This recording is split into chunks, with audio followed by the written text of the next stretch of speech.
Halo kawan cerita. Setiap kali aku bikin video, aku selalu penasaran, siapa saja sih yang nemenin aku di sini? Dari Sabang sampai Merauke, pasti ada cerita unik dari kalian semua. Yuk, kasih tahu aku kamu dari kota mana, supaya aku bisa merasa lebih dekat dengan kalian. Kisah ini bermula di sebuah pasar tradisional di pinggiran kota, tempat di mana kehidupan mengalir seperti sungai kecil yang tenang namun penuh kejutan. Di antara riuh rendah tawar-menawar, aroma rempah, dan sapaan hangat para pedagang, tersimpan sebuah cerita tentang cinta yang tumbuh dari hal-hal sederhana. Tentang dua jiwa yang dipertemukan oleh takdir dalam kondisi yang tak terduga. Bu Laras, pemilik toko sembako terbesar di pasar itu, adalah sosok wanita mandiri berusia 42 tahun yang telah menjalani hidupnya dengan penuh perjuangan setelah ditinggal suaminya 5 tahun lalu. Wajahnya yang ramah namun tegas menyimpan kesepian yang tak pernah ia ungkapkan. Di balik kesuksesannya sebagai pengusaha, ia merindukan kehadiran seseorang yang tulus menemaninya.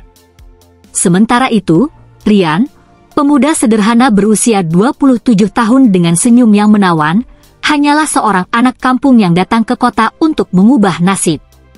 Tanggung jawabnya sebagai anak tunggal dengan ibu yang sakit-sakitan membuatnya rela melakukan pekerjaan apa saja demi sesuap nasi.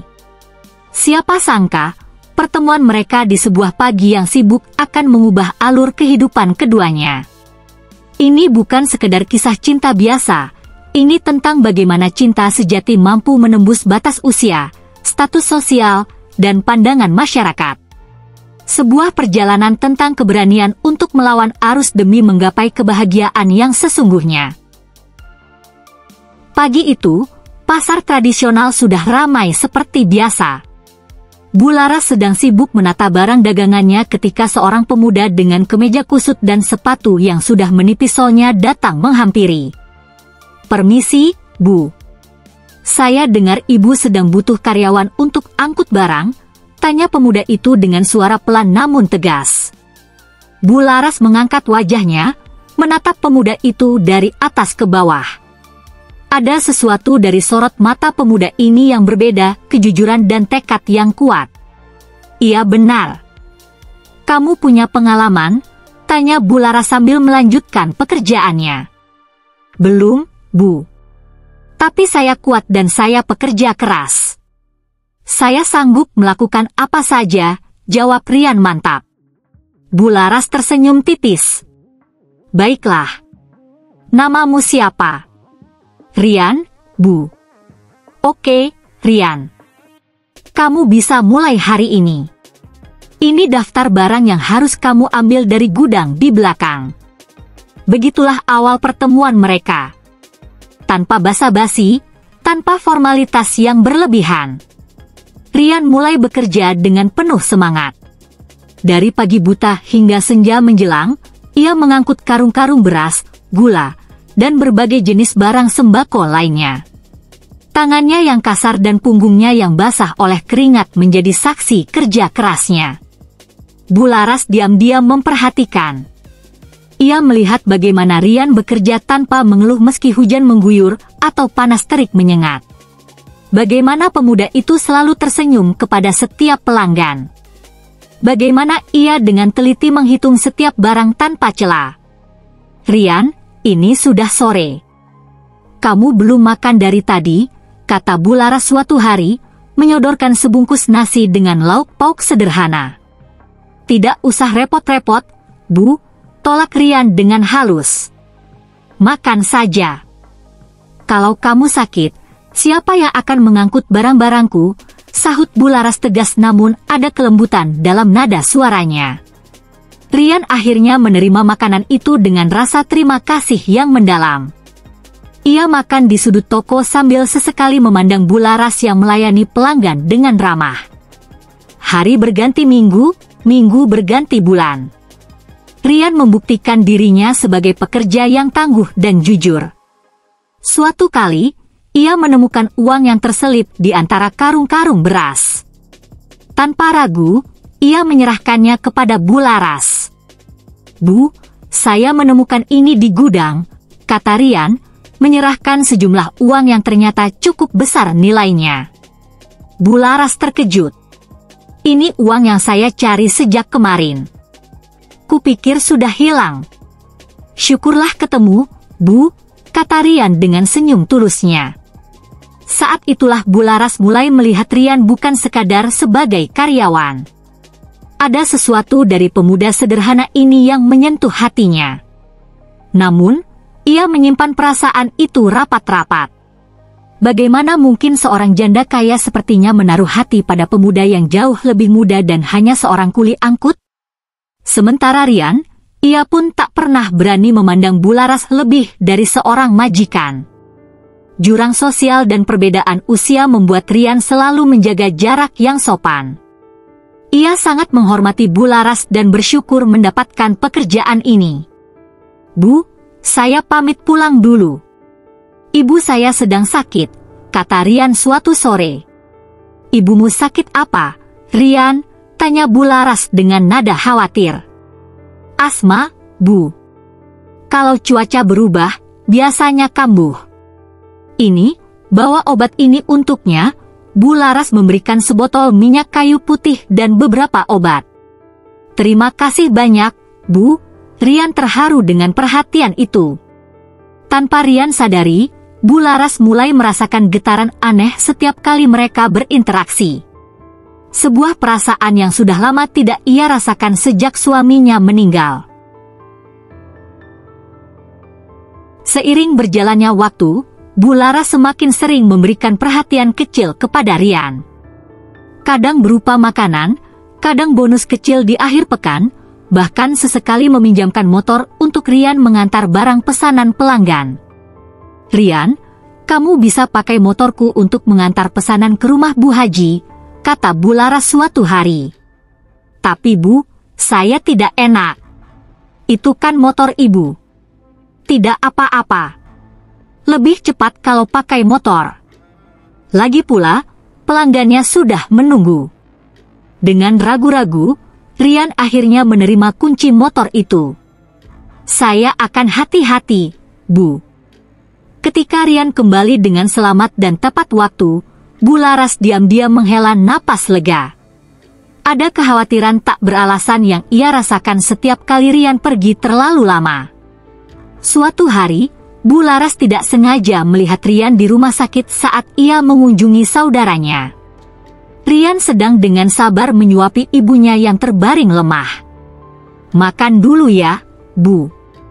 Nanti biar cepat sembuh, kata Rian dengan penuh kasih sayang. Nak, kamu pasti capek. Pulang dan istirahat saja, jawab ibunya dengan suara lemah. Tidak apa-apa, Bu. Rian kuat kok. Ibu yang harus cepat sembuh. Bularas terpaku menyaksikan adegan itu dari kejauhan. Hatinya tersentuh melihat kasih sayang dan pengorbanan Rian untuk ibunya. Ia teringat akan mendiang suaminya yang juga sangat berbakti pada orang tuanya. Keesokan harinya, tanpa sepengetahuan Rian, Bularas mengirimkan makanan bergizi dan buah-buahan untuk ibu Rian di rumah sakit. Ia hanya menitipkannya pada perawat tanpa menyebutkan pengirimnya. Ketika Rian datang bekerja, Bularas bersikap seperti biasa. Bagaimana keadaan ibumu? Tanyanya kasual. Alhamdulillah membaik, Bu. Entah siapa yang mengirimkan makanan dan buah-buahan kemarin. Ibu saya sangat senang. Bularas hanya tersenyum tipis. Syukurlah kalau begitu. Sejak saat itu, Bularas semakin sering memperhatikan Rian dari kejauhan. Bagaimana ia bekerja dengan tekun, bagaimana ia selalu tersenyum meski lelah, bagaimana ia dengan sabar menghadapi pelanggan yang rewel. Tanpa ia sadari, perasaannya pada Rian semakin dalam. Di sisi lain, Rian mulai merasakan kenyamanan bekerja dengan Bularas. Bosnya itu mungkin tegas, tapi juga sangat pengertian dan baik hati. Namun, Rian selalu menjaga sikapnya tetap profesional dan penuh hormat. Ia sadar betul posisinya hanyalah seorang karyawan biasa. Bu, ini laporan penjualan hari ini, kata Rian sambil menyerahkan buku catatan. Bularas membaca dengan teliti. Kamu sangat rapi mencatatnya, Rian. Tidak banyak anak muda seteliti kamu. Rian tersenyum malu. Terima kasih, Bu. Saya hanya mencoba melakukan yang terbaik. Mata mereka bertemu sejenak, dan ada percikan aneh yang keduanya rasakan. Bularas cepat-cepat mengalihkan pandangannya, begitu pula Rian. Sepertinya besok kita perlu menambah stok beras, kata Bularas, berusaha mengalihkan pembicaraan. Baik, Bu. Saya akan siapkan. Malam itu, Bularas tidak bisa tidur. Ia terus memikirkan perasaannya yang semakin kuat terhadap Rian. Apakah ini hanya rasa simpati? Ataukah lebih dari itu? Ia sudah terlalu lama sendiri, dan kehadiran Rian membawa warna baru dalam hidupnya. Namun, bagaimana jika Rian tidak merasakan hal yang sama? Bagaimana jika Rian menganggapnya aneh karena perbedaan usia mereka? Pasar malam tahunan di kota itu selalu menjadi acara yang ditunggu-tunggu. Bularas memutuskan untuk menutup tokonya lebih awal agar semua karyawannya bisa menikmati acara tersebut. Kalian semua boleh pulang lebih cepat hari ini. Nikmati pasar malam, kata Bularas pada para karyawannya. Terima kasih, Bu, sahut mereka hampir bersamaan. Ketika Rian bersiap untuk pulang, Bularas memanggilnya. Rian, bisa bantu aku mengantarkan beberapa barang dulu ke rumah Pak Camat? Setelah itu kita bisa sama-sama ke pasar malam. Rian sedikit terkejut dengan ajakan itu. Tentu, Bu. Saya bisa membantu. Mereka pergi bersama menggunakan mobil Bularas. Sepanjang perjalanan, keduanya lebih banyak diam. Ada kecanggungan yang aneh, tidak seperti biasanya. Setelah mengantar barang, Bularas mengajak Rian untuk mampir ke pasar malam. Ayo kita lihat-lihat sebentar. Mumpung ada waktu, ajaknya. Pasar malam itu ramai oleh pengunjung. Lampu-lampu warna-warni menghiasi tenda-tenda pedagang. Aroma makanan mengundang selera dari berbagai penjuru. Anak-anak berlarian dengan balon dan mainan di tangan. Sudah lama saya tidak ke tempat seperti ini, kata Bularas sambil memandang sekeliling. Saya juga, Bu. Terakhir kali saat masih SMA, Rian tersenyum mengingat masa lalunya. Mereka berjalan berdampingan, sesekali berhenti untuk membeli makanan atau melihat barang dagangan. Ada sesuatu yang berbeda malam itu. Bularas tidak tampak seperti seorang bos, dan Rian tidak merasa seperti seorang karyawan. Mereka hanya dua orang yang menikmati malam bersama. Rian, kamu mau coba permainan itu? Tanya Bularas, menunjuk sebuah permainan lempar gelang. Boleh, Bu, jawab Rian dengan semangat. Rian berhasil memenangkan sebuah boneka beruang kecil. Ini untuk Ibu, katanya, menyerahkan boneka itu pada Bularas. Bularas menerima boneka itu dengan wajah memerah.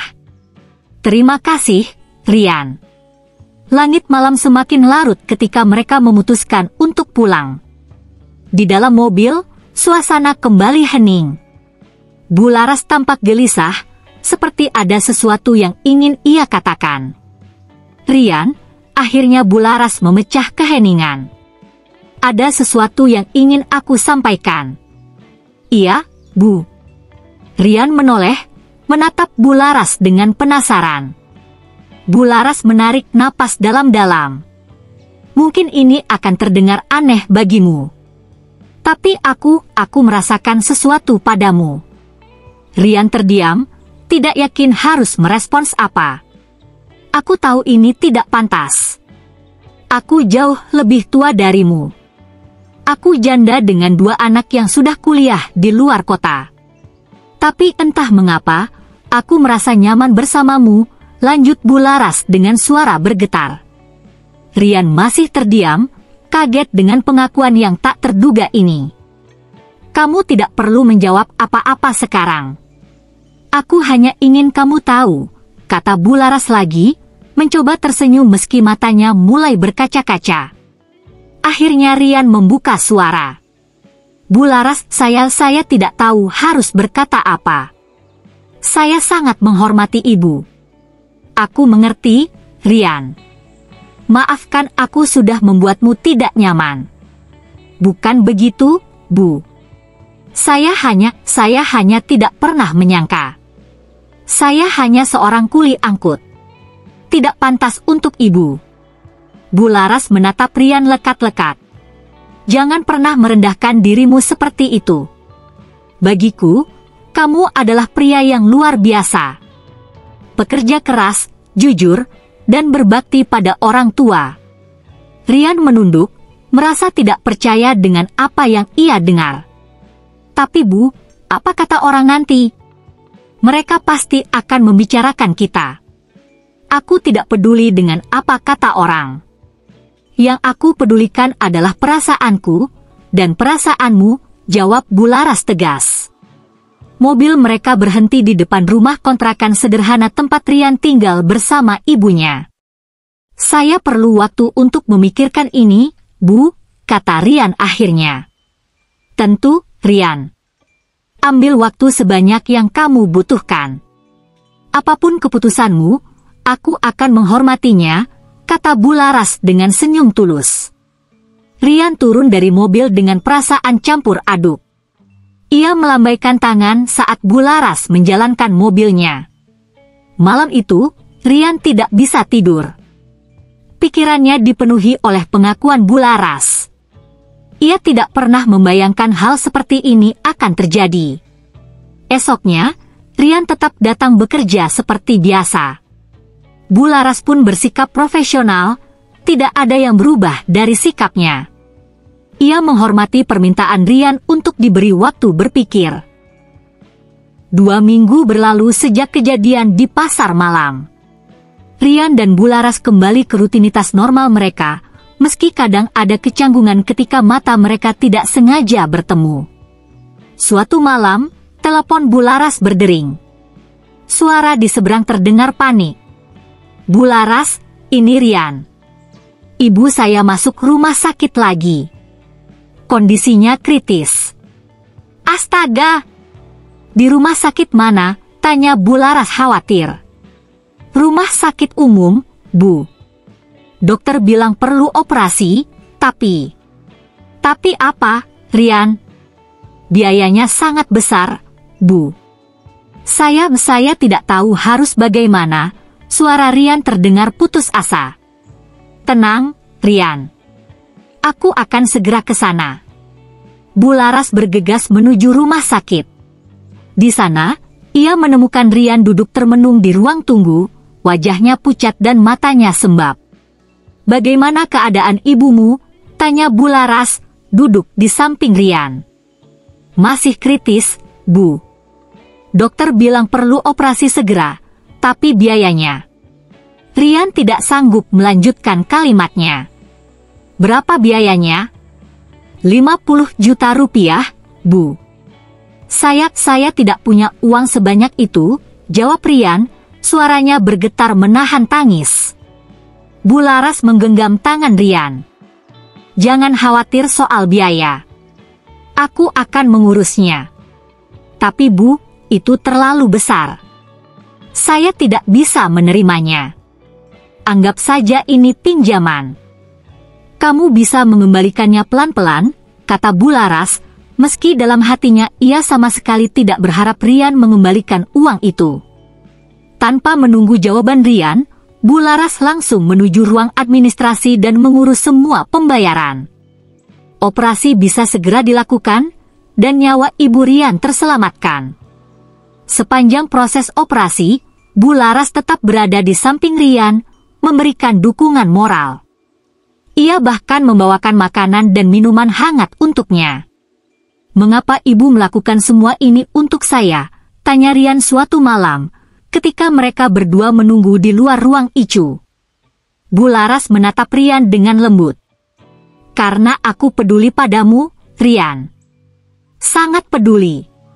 Air mata Rian akhirnya jatuh juga. Ia terisak pelan. Saya tidak tahu bagaimana harus membalas kebaikan ibu. Kamu tidak perlu membalasnya, Rian. Saying you happy is enough for me, jawab Bularas sambil menepuk pundak Rian lembut. Beberapa hari kemudian, Ibu Rian dipindahkan ke ruang perawatan biasa. Kondisinya semakin membaik. Rian kembali bekerja, meski Bularas sudah menawarkan cuti untuknya. Saya harus tetap bekerja, Bu. Saya harus mulai menabung untuk mengembalikan uang ibu, kata Rian keras kepala.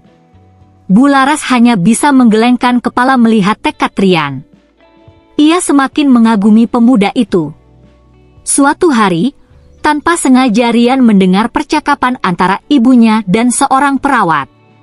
Nyonya beruntung memiliki menantu seperti Bularas. Dia yang membayar semua biaya rumah sakit ini, kata si perawat. Bularas? Siapa dia? Tanya Ibu Rian bingung. Loh, bukankah dia calon menantu Nyonya? Wanita yang sering datang bersama anak Nyonya. Ibu Rian tersenyum lemah. Oh, jadi namanya Bularas. Rian hanya bilang dia adalah bosnya. Rian terpaku di balik pintu. Jadi selama ini Bularas yang membayar semua biaya rumah sakit? Bukan pinjaman dari bank seperti yang ia kira? Malam itu, setelah ibunya tertidur, Rian mengirim pesan pada Bularas, memintanya untuk datang ke rumah sakit esok hari. Ada yang ingin ia bicarakan. Keesokan harinya, Bularas datang seperti yang diminta. Rian mengajaknya ke taman rumah sakit. Bularas, saya sudah tahu semuanya, kata Rian langsung. Bularas menatap Rian dengan bingung. Tahu apa, Rian? Bahwa ibu yang membayar semua biaya rumah sakit. Bukan pinjaman dari bank seperti yang ibu katakan pada saya. Bularas terdiam sejenak sebelum akhirnya mengangguk. Maafkan aku. Aku tahu kamu terlalu keras kepala untuk menerima bantuan. Mengapa ibu berbohong? Tanya Rian, suaranya lebih lembut kali ini. Karena aku tahu kamu akan menolak jika aku mengatakan yang sebenarnya. Kamu terlalu menjaga harga dirimu. Rian menunduk, merasa malu sekaligus terharu. Saya tidak tahu bagaimana harus berterima kasih. Seperti yang kukatakan sebelumnya, kamu tidak perlu membalasnya. Aku melakukannya karena aku peduli padamu, jawab Bularas tulus. Saat itulah Rian mulai melihat Bularas dengan cara yang berbeda. Bukan lagi sebagai majikan, bukan pula sebagai wanita kaya yang jauh di atas levelnya. Ia melihat Bularas sebagai seorang wanita dengan hati yang luar biasa baik, yang peduli padanya bukan karena status atau apapun, tapi karena ketulusan. Bularas, kata Rian pelan. Tentang pembicaraan kita waktu itu. Bularas menatap Rian penuh harap. Saya sudah memikirkannya matang-matang. Saya juga merasakan hal yang sama dengan ibu, lanjut Rian, wajahnya memerah. Bularas terkesiap, tidak menyangka akan mendengar pengakuan itu. Rian, apa kamu yakin? Bukan karena merasa berhutang budi padaku. Rian menggeleng tegas. Bukan, Bu. Ini murni karena perasaan saya. Saya sudah lama mengagumi ibu, tapi tidak pernah berani mengakuinya karena merasa tidak pantas. Air mata Bularas mengalir tanpa bisa ditahan. Oh, Rian. Tapi Bu, saya masih khawatir dengan pandangan orang. Ibu adalah wanita terhormat di kota ini. Saya takut akan mencoreng nama baik ibu, kata Rian jujur.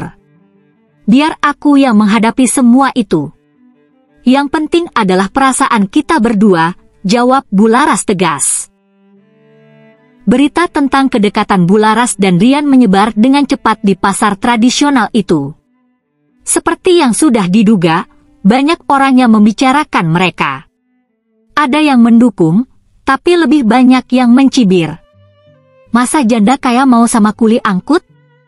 Pasti ada maunya, bisik beberapa pedagang. Dasar pemuda mata duitan. Pasti incar hartanya saja, kata yang lain. Keluarga Bularas pun tidak tinggal diam.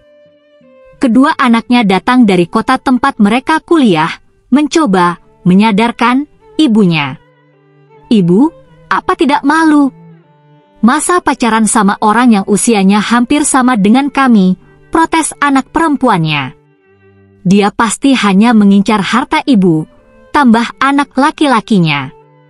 Bularas menatap kedua anaknya dengan tenang. Kalian tidak kenal Rian seperti ibu mengenalnya.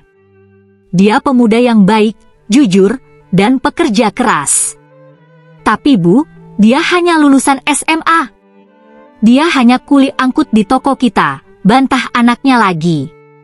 Justru karena dia hanya lulusan SMA dan hanya kuli angkut, tapi memiliki integritas yang luar biasa, itulah yang membuat ibu jatuh cinta padanya, jawab Bularas tegas.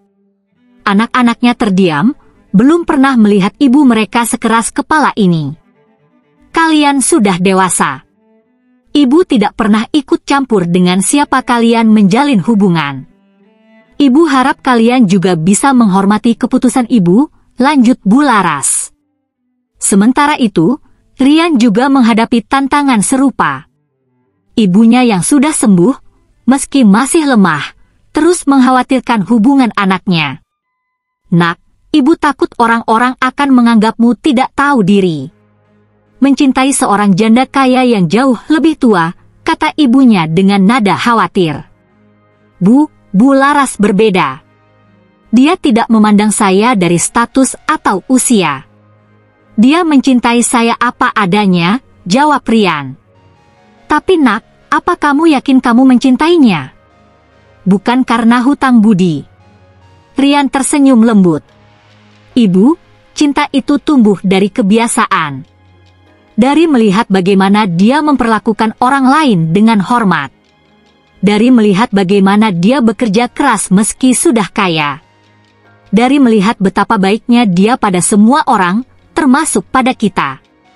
Ibunya terdiam, melihat kesungguhan di mata anaknya. Baiklah, nak. Ibu percaya padamu. Asal kamu bahagia, ibu juga bahagia, kata ibunya akhirnya. Meski banyak rintangan, Bularas dan Rian tetap teguh dengan perasaan mereka.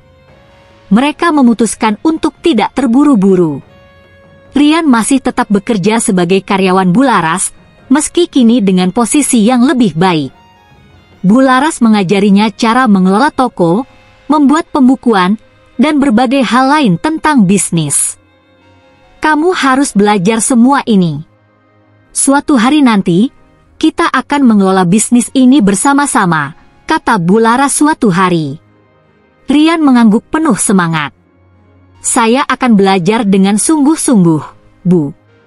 Dan berhentilah memanggilku, Bu. Panggil aku, Laras, saja, pinta Bularas dengan senyum lembut. Baik.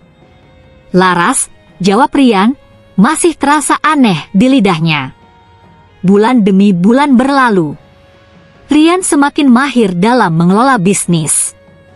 Ia bahkan mulai memiliki ide-ide inovasi untuk mengembangkan toko sembako itu menjadi minimarket modern namun tetap dengan sentuhan tradisional. Bagaimana kalau kita tambahkan sistem barcode untuk memudahkan inventaris, usul Rian suatu hari. Bularas tersenyum bangga. Ide bagus. Kamu semakin pintar dalam berbisnis. Cinta mereka pun semakin dalam.